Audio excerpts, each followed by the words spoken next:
Bonjour frères et sœurs, vous êtes en train de regarder une petite vidéo de Philippe, un court enseignement, une exhortation, un moment que nous passons ensemble pour décortiquer quelques versets de la Bible et nous nourrir de la pensée de Dieu. Voilà, j'espère que vous allez bien et si ce n'est pas le cas, vous savez que vous avez quelqu'un, votre berger qui est au ciel et à qui vous pouvez vous confier, vous pouvez crier à lui dans votre détresse et il vous écoutera, il vous aidera, et il vous sortira de l'impasse. N'oubliez jamais qu'une impasse n'est pas fermée.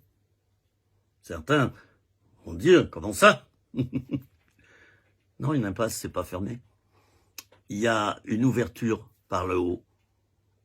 Vous y avez réfléchi à ça? Par le haut. Alors, dans notre vie, quelquefois, on se dit, je suis dans une impasse. Non, non. Il y a une issue de secours. C'est par le ciel. C'est en criant à Dieu. Donc, dans ta vie, si tu es dans l'échec, là, ne pense pas que cet échec est total. Tu as une issue de secours. Et d'ailleurs, dans toutes les grandes salles où il y a beaucoup de public, les issues de secours sont obligatoires. Alors, bon, dans notre vie, c'est la même chose. Il y a une issue de secours. Alors, il est écrit dans un psaume, « Dieu est mon refuge, il est mon secours ». C'est écrit, il est mon secours. J'espère que vous avez bien Dieu dans votre vie et qu'il est votre secours. Et non seulement votre secours, mais qu'il est votre maître, qu'il est votre ami. Jésus a dit, je ne vous appelle plus serviteur, mercenaire, mais je vous appelle mes amis. Fais-tu partie des amis de Dieu? C'est toi qui le sais. Si tu n'en fais pas partie, je t'invite à le devenir, en cherchant Dieu. Jésus a dit, cherche et tu trouveras. Alors tu as cette promesse de Dieu qu'il se révélera dans ta vie si tu le cherches. Il y en a qui me disent, tu as bien de la chance d'avoir rencontré Dieu. Mais non, tu peux avoir cette chance toi aussi, si toi tu te mets à la recherche de Dieu. Vous vous souvenez autrefois des chercheurs d'or? Ils étaient prêts à faire des milliers de kilomètres. Ils passaient des journées entières avec un tamis pour trouver de l'or.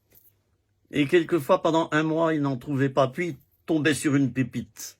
Ils allaient vite la vendre, ils avaient gagné leur mois. Chercheurs d'or, eh bien, si tu cherches Dieu, tu le trouveras. Cette promesse se trouve dans la Bible, et donc c'est une certitude que tu vas trouver Dieu si tu le cherches. Alors, adresse-toi à lui. Moi, j'ai rencontré Dieu parce que, secrètement, j'ai crié à lui, j'ai prié, je l'ai appelé, je lui ai dit, Dieu, si tu existes, révèle-toi à moi, mais je t'en supplie, si tu existes, je veux pas te louper. Voilà, je lui ai dit, je me souviens, c'était dans un moment de fugue, j'étais adolescent, je suis parti de chez moi tellement j'en avais marre, et puis j'ai escaladé une montagne, j'ai pris un sentier qui montait en haut d'une montagne, du côté de la gare de Fresnay. Il y avait une grande croix qui s'y trouve toujours, en métal, et là, sur cette croix, j'ai gravé mon nom. J'avais peut-être à l'époque, je sais pas, 11 ans, 12 ans. Et j'ai prié, si tu existes vraiment Dieu, si tu existes, révèle-toi à moi.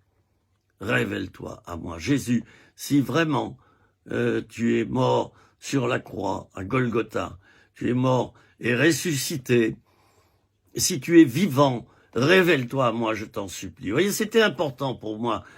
Au début de ma vie, c'était important de prendre ou de ne pas prendre Dieu comme ami.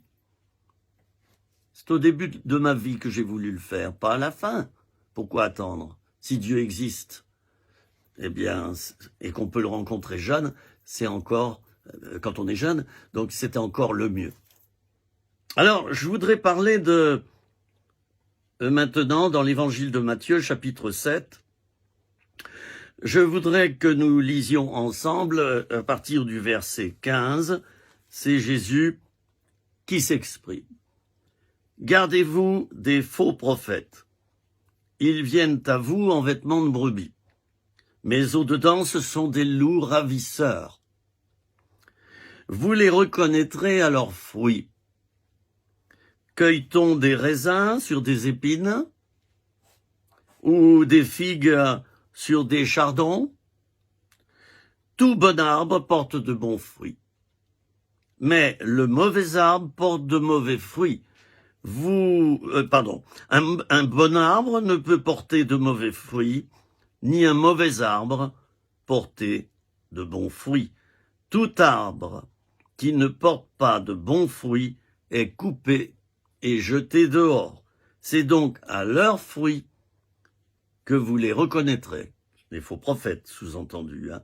C'est à leurs fruits que vous les reconnaîtrez. Ensuite, il y a ce verset 21 qui est devant mes yeux. Ceux qui me disent « Seigneur, Seigneur » n'entreront pas tous dans le royaume des cieux. Vous entendez bien? Ceux qui me disent « Seigneur, Seigneur » n'entreront pas tous dans le royaume des cieux, mais celui-là seul qui fait la volonté de mon Père qui est dans les cieux. Ça fait réfléchir. Autrement dit, Jésus semble vouloir dire que tous les croyants ne seront pas sauvés. Les croyants de nom, les croyants d'étiquette, pour moi, ils n'ont fait qu'une démarche intellectuelle. Ils ont adhéré à un parti. Mais les vrais croyants, pour moi, ce sont ceux qui ont rencontré Dieu et qui lui ont donné leur vie. Alors Jésus, ici, nous parle des faux prophètes. Et je dirais que cet enseignement qui a été donné il y a 2000 ans par Jésus est plus que jamais d'actualité. Nous sommes donc en octobre 2020, et avec des événements terribles depuis le début de l'année. Je rappelle ce que c'est. Si vous regardez cette vidéo peut-être un an après, je rappelle que le Covid, enfin on peut l'appeler la Covid également, les deux sont possibles, le virus du Covid ou la Covid. Donc il y a eu cette arrivée de ce virus en France, dont au début le gouvernement disait non, non, non, ça ne viendra pas chez nous, pas de problème. Donc pas de masque, pas de précaution, tout va bien, tout va bien. Ah oui, puis finalement, on a vu le résultat, voilà. Hein, on a vu le résultat. Et cette ministre de la Santé, en janvier, donc, prononce un discours, il n'y a pas de souci, faut pas s'en faire. Oui, tout va bien, voilà. Et puis finalement, ben, il y a eu des milliers de morts, comme d'ailleurs la grippe le fait chaque année. C'est pour ça qu'il faut pas dramatiser, mais il faut se protéger, il faut faire attention. Bon, alors il y a ça, et puis il y a des attentats, il y a des événements internationaux difficiles, il y a une économie qui est brinque-ballante, il y a des emplois menacés, le chômage qui a fortement augmenté. Enfin bref, une situation catastrophique. Les gens prennent peur et on vit vraiment là dans une société en péril. Elle périclite et il y a tout qui se casse la figure. Alors c'est quoi les faux prophètes, chers amis? C'est quoi les faux prophètes? Ben, c'est ceux qui disent pendant cette période tout va bien. Il n'y a rien à craindre. C'est ceux qui vont vous dire, voilà, ne vous en faites pas. Alors si vous parlez du retour du Seigneur de nos jours, et qu'on est dans les temps de la fin, alors là, ouf, les faux prophètes vont vous reprendre. Les faux prophètes, ce sont ceux qui, en quelque sorte, prédisent un avenir et qui est du mensonge. Cet avenir est du mensonge. C'est un avenir qui n'est pas de Dieu, qu'il nous prophétise. Il nous prophétise le mensonge. Alors nous, les chrétiens convertis, nous sommes conscients que Jésus va revenir. Il y aura la seconde venue de Jésus-Christ. Il est déjà venu il y a 2000 ans. Hein, il est venu sur la terre. À l'âge de 30 ans, il a commencé son ministère, qui a duré 3 ans, et il est mort sur la croix pour nous sauver. Il a pris sur lui la malédiction que nous devions recevoir à cause de nos péchés. Il a décidé de prendre la claque sur lui. Et il en est mort. Il est mort pour nous sauver. C'est magnifique. C'est magnifique. Et de la même manière que Jésus est remonté au ciel le jour de l'ascension, enfin on le fête toujours d'ailleurs, c'est une fête religieuse, de la même manière, nous disent les textes, Jésus reviendra sur des nuées. Il reviendra chercher son Église. Voilà. Alors, quand on lit l'Apocalypse, on voit que dans les temps de la fin, des grosses catastrophes arriveront et elles seront annonciatrices de la fin. Je dirais que nous sommes en pleine période, à l'heure actuelle, où c'est vrai, les temps sont de plus en plus difficiles. Alors on va me dire, oui, mais tu es alarmiste. Non, je suis simplement objectif, c'est tout. Je suis objectif. J'ai bien les pieds sur la terre. Et je sais voir, je sais entendre. Et ce que je vois et ce que j'entends de nos jours me fait vraiment penser que Jésus va revenir. J'ai pas dit qu'il revient demain, ou dans 5 ans, ou dans 10 ans. Nul ne connaît la date de son retour. Même Jésus ne connaît pas la date de son retour. C'est le comble. Seul Dieu le Père connaît la date. C'est lui qui donnera le feu vert et qui dira à Jésus de revenir. Et tout le monde le verra, est-il dit dans les textes. Hein. Matthieu 24, enfin vous cherchez, vous fouillez dans la Bible, il y a plein de textes. Alors, ces textes sont la vérité. Alors les faux prophètes, leur but c'est quoi? C'est de désagréger tout ça. Folie, le retour du Seigneur, tout ça, qu'est-ce que c'est que ça? Leur but, c'est en quelque sorte, de semer la confusion.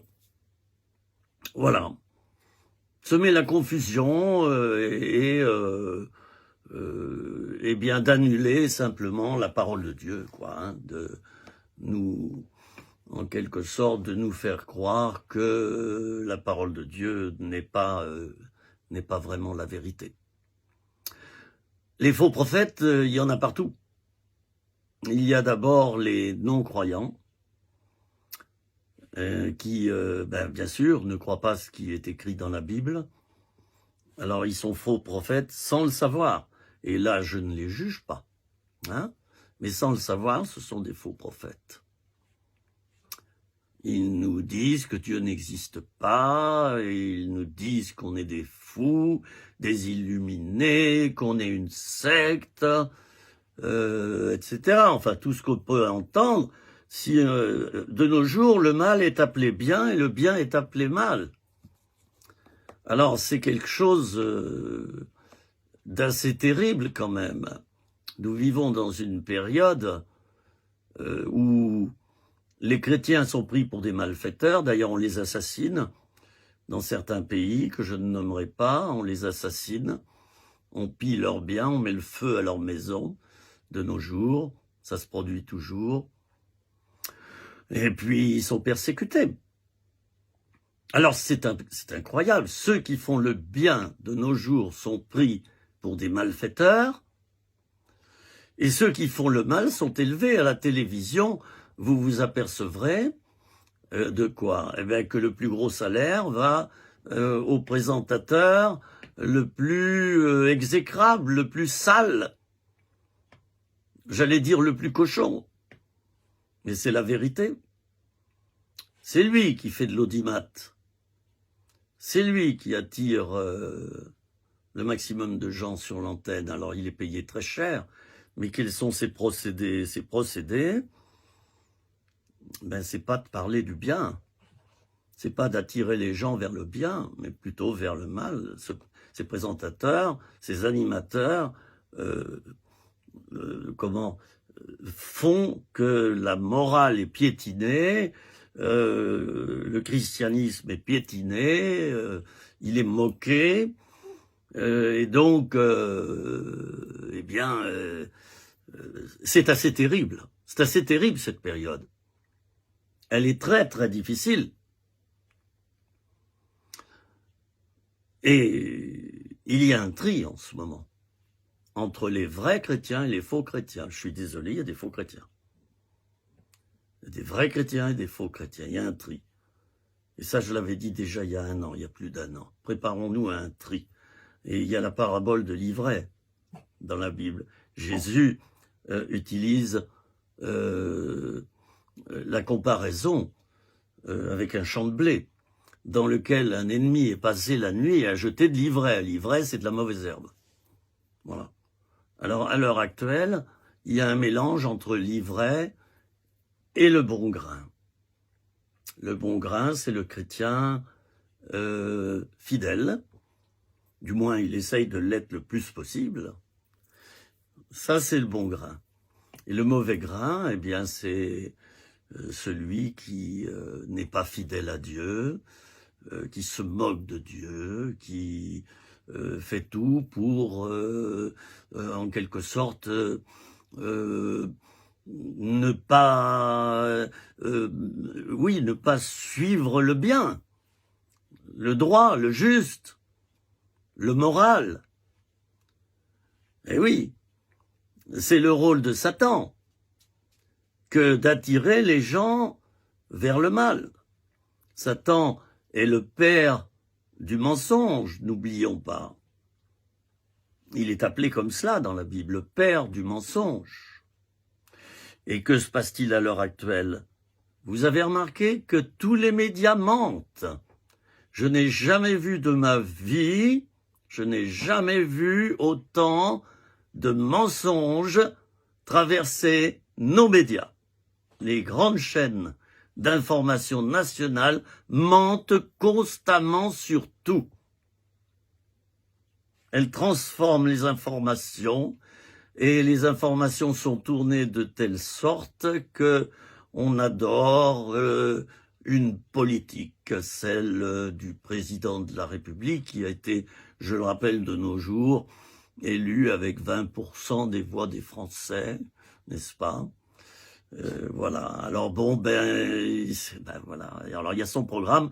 Les médias sont soumis, et c'est au travers de l'argent, à des mécènes, à des banquiers et à des politiques. Et les médias sont achetés pour qu'ils puissent, en effet, soutenir une politique destructrice pour la France à l'heure actuelle. Et je ne prends pas position pour la gauche ou pour la droite, je ne parle pas de ça, je vous parle de politique. Hein, la mondialisation, c'est une chose à laquelle je m'oppose. L'Europe, pourquoi pas être unie dans certaines choses, hein, que des pays s'unissent, hein, qu'il y ait une union entre des pays, pourquoi pas. Mais par contre, qu'il y ait un super président, enfin, qu'il y ait un système pyramidal et puis tous les pays sont gouvernés de la même manière grâce à des ordres qui viennent d'en haut, ça, je suis pas du tout pour. On va perdre notre culture, on va perdre notre identité française, on va perdre toutes nos bonnes habitudes et tout ce qui fait la valeur de la France. Voilà. Alors, certains vont me dire, mais qu'est-ce que c'est que ça? Il fait de la politique. Et pourquoi pas? Hein? Nulle part dans la Bible, il n'est indiqué qu'il ne faut pas faire de politique. Ça, ce sont certains chrétiens qui ont inventé ça. De même qu'il y a certains chrétiens qui disent oui, aller chez le psychiatre, c'est diabolique. C'est diabolique. Voilà.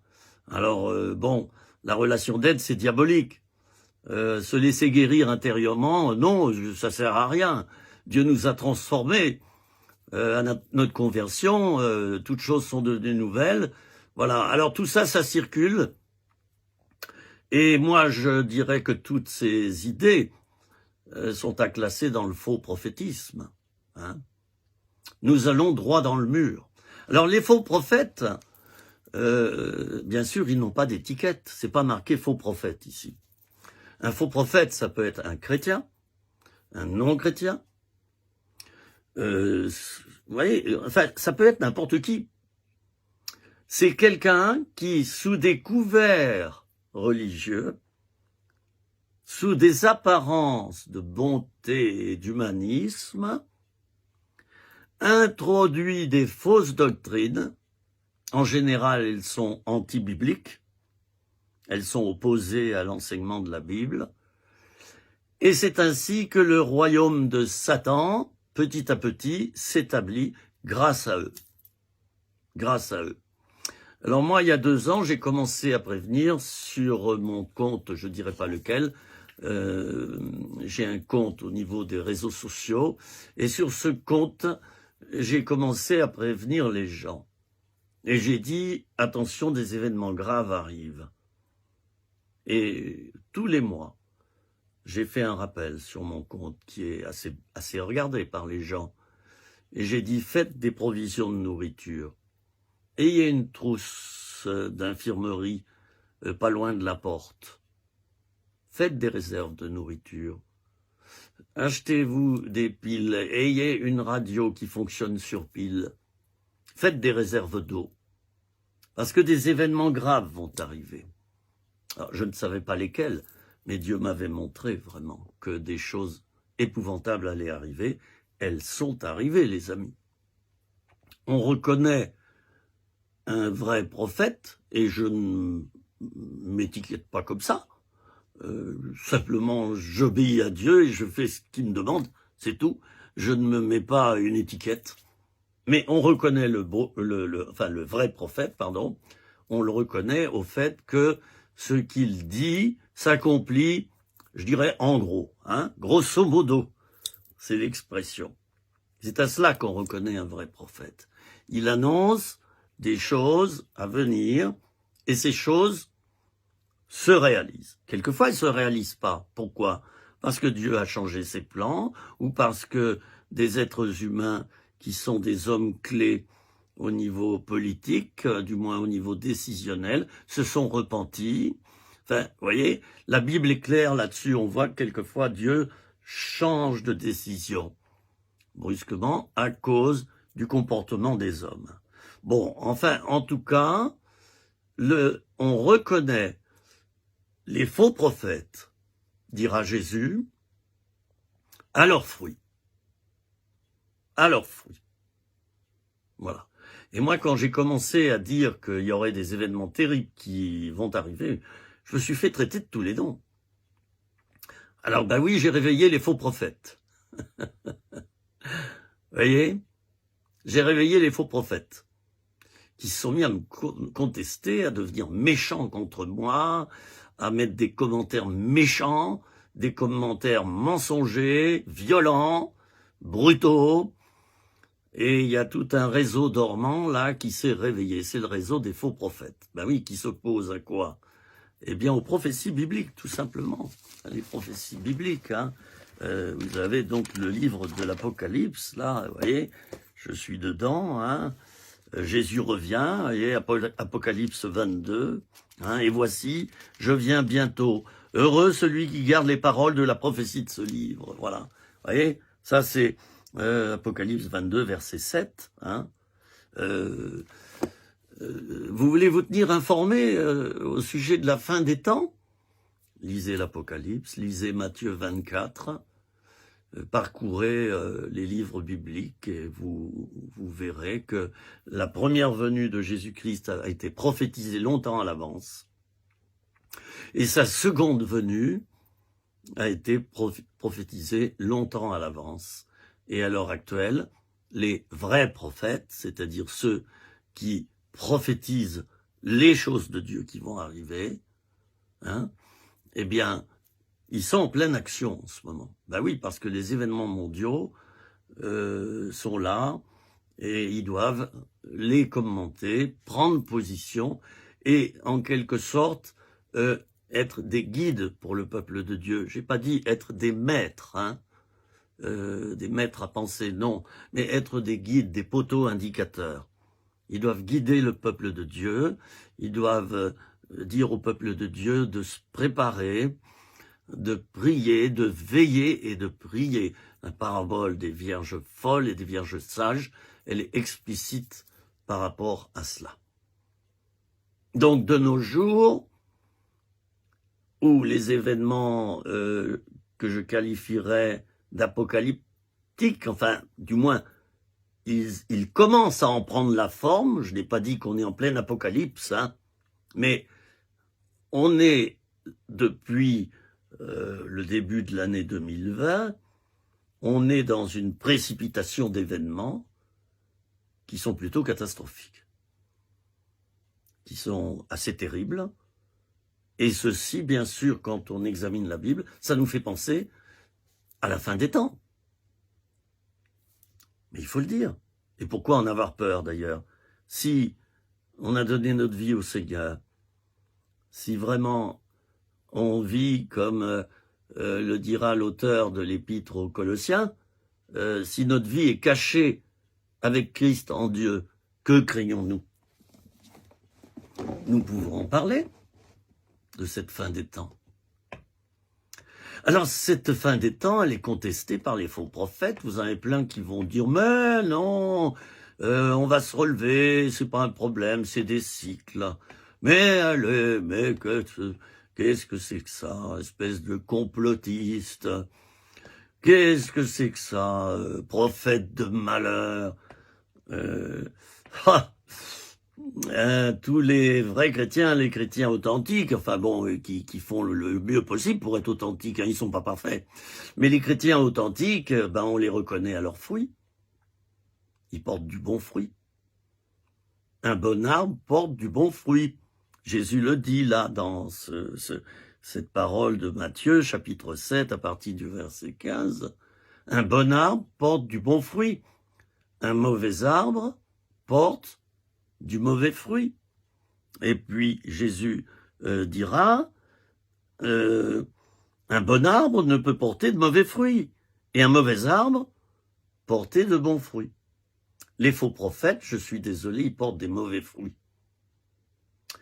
Les vrais prophètes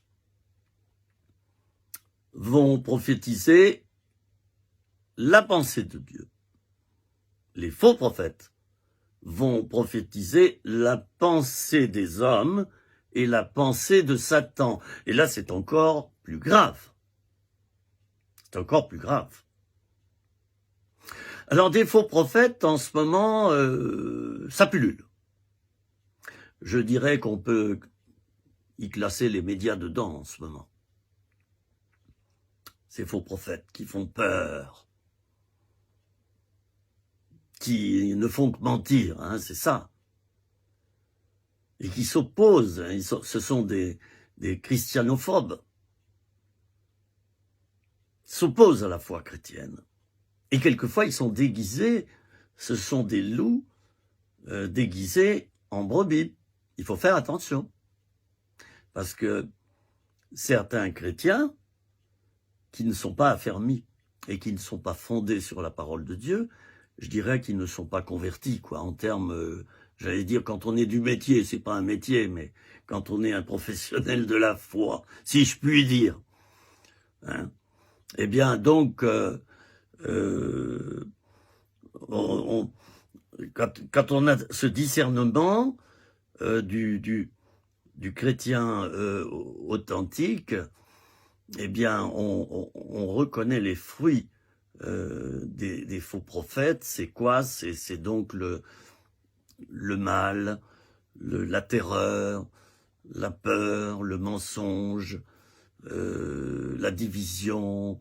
Voilà. Alors, certains chrétiens, disais-je, qui ne sont pas affermis, ont été choisis par Satan pour rentrer dans cette fonction. Il faut faire attention.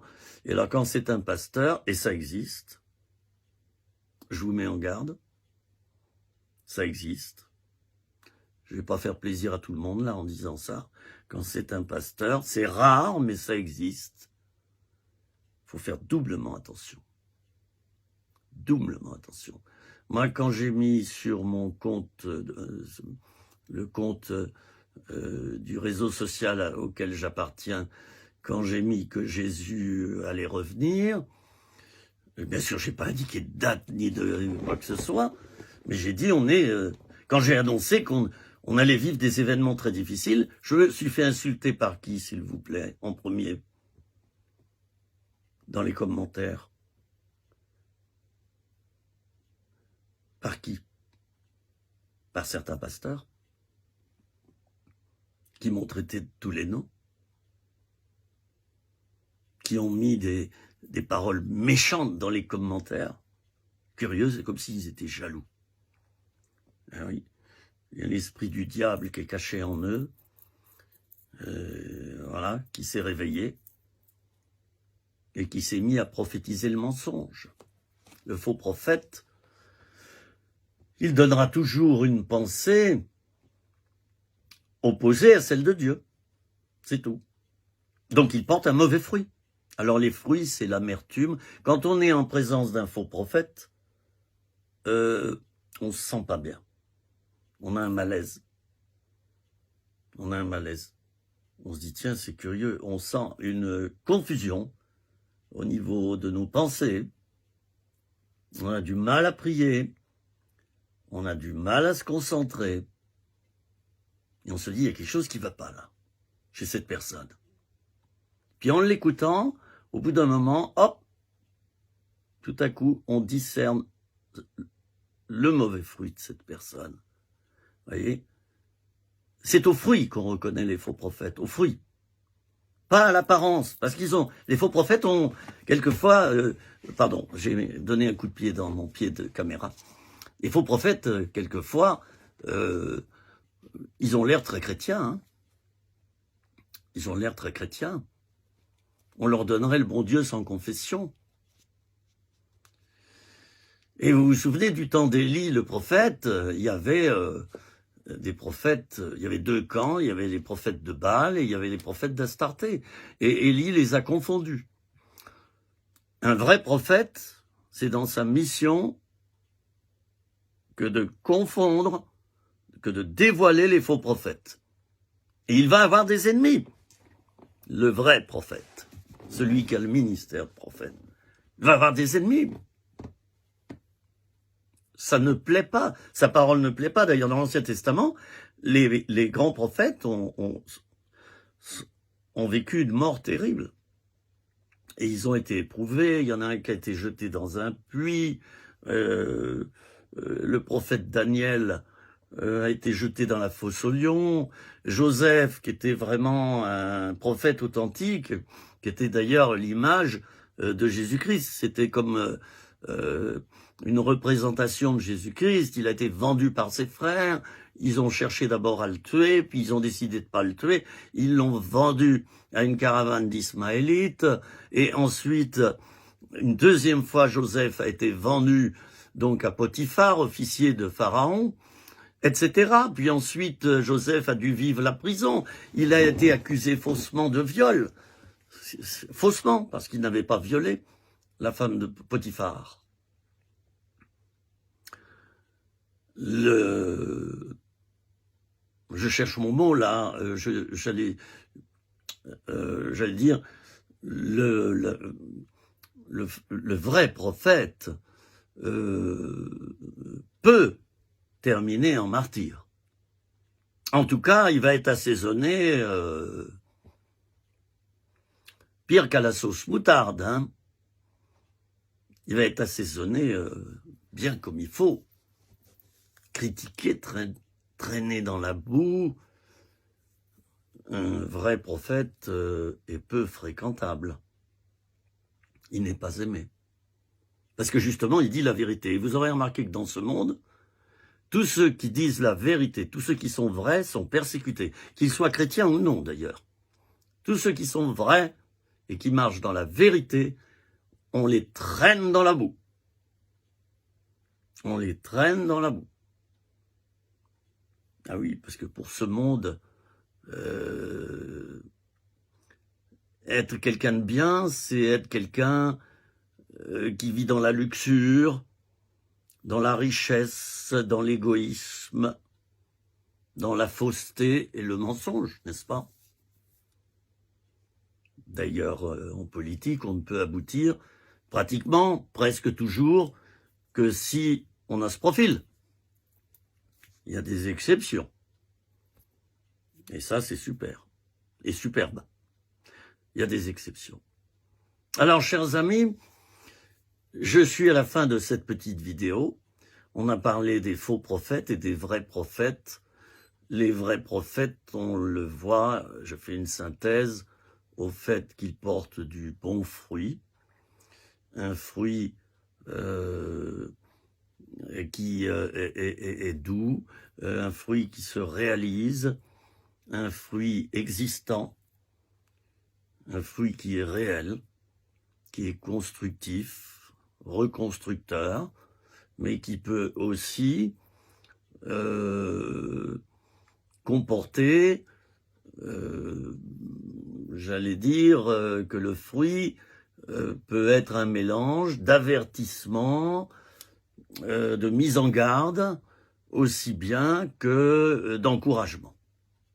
Voilà. Le faux prophète, lui, c'est tout simple, son fruit détruit. Hein, son fruit détruit. C'est à cela que vous le reconnaîtrez. Et moi, sur mon compte, sur le compte de mon réseau social, j'ai plein de commentaires. Chaque jour, je publie à peu près 20 ou 30 publications. Chaque jour, il y a plein de gens qui mettent des commentaires. Une majorité sont des bons commentaires, mais dedans, il y a des trucs, je peux vous dire que c'est gratiné. Hein. Il y a vraiment des paroles de Satan. Des paroles écrites, quoi. Hein. Des gens qui sont horribles dans leur... dans la manifestation de leurs pensées. Et c'est là que j'ai discerné que les faux prophètes, à l'heure actuelle, beaucoup se sont levés, beaucoup sont devenus actifs, c'est normal, puisque l'esprit qui est en eux ne vient pas de Dieu. Alors comme cet esprit qui ne vient pas de Dieu est un esprit qui conteste Dieu et sa pensée, eh bien, à l'heure actuelle, ça ne plaît pas au diable qu'on prophétise le retour du Seigneur et que les chrétiens seront sauvés, qu'ils seront bénis s'ils se donnent à Jésus-Christ. Hein. C'est vrai que nous sommes à la veille d'un réveil. Vous voyez, ça rime. Nous sommes à la veille d'un grand réveil. Et donc Satan fonctionne à plein tube en ce moment pour que ce réveil n'arrive pas. Mais c'est peine perdue, il est déjà vaincu. Je l'ai dit dans une autre vidéo. Satan est déjà vaincu. Jésus l'a vaincu définitivement à la croix de Golgotha. Définitivement, il est vaincu. Alors certains vont me dire, oui, mais comment se fait-il qu'il agit encore de nos jours? Eh bien, je le redis, pour la énième fois, Satan est comme un serpent, et Jésus lui a coupé la tête. Mais le corps bouge encore. Vous observez les anguilles, je l'ai déjà dit maintes et maintes fois. Eh bien, l'anguille, vous lui coupez la tête, eh bien, le corps de l'anguille va encore bouger pendant tout un temps. Satan est comme ça en ce moment. Il est déjà vaincu. Mais il se permet de faire croire qu'il ne l'est pas et il ment. Voilà, chers amis, je vais prier maintenant pour votre protection par rapport aux faux prophètes. Seigneur, je te prie pour ceux et celles qui auront visionné cette vidéo, que tu les gardes des faux prophètes. Ceux qui prophétisent le mensonge. Ceux dont le fruit est du mensonge. Garde-les des faux prophètes. Ceux qui disent « mais non, faut pas se préparer, tout ça c'est du blablabla, le retour de Jésus », enfin voilà. Donc Seigneur, garde-les des faux prophètes et je te prie pour que le réveil que tu as annoncé toi-même, un réveil spirituel, eh bien qu'il puisse venir très vite, Seigneur. Je te remercie de bénir chacun d'entre nous maintenant. Amen.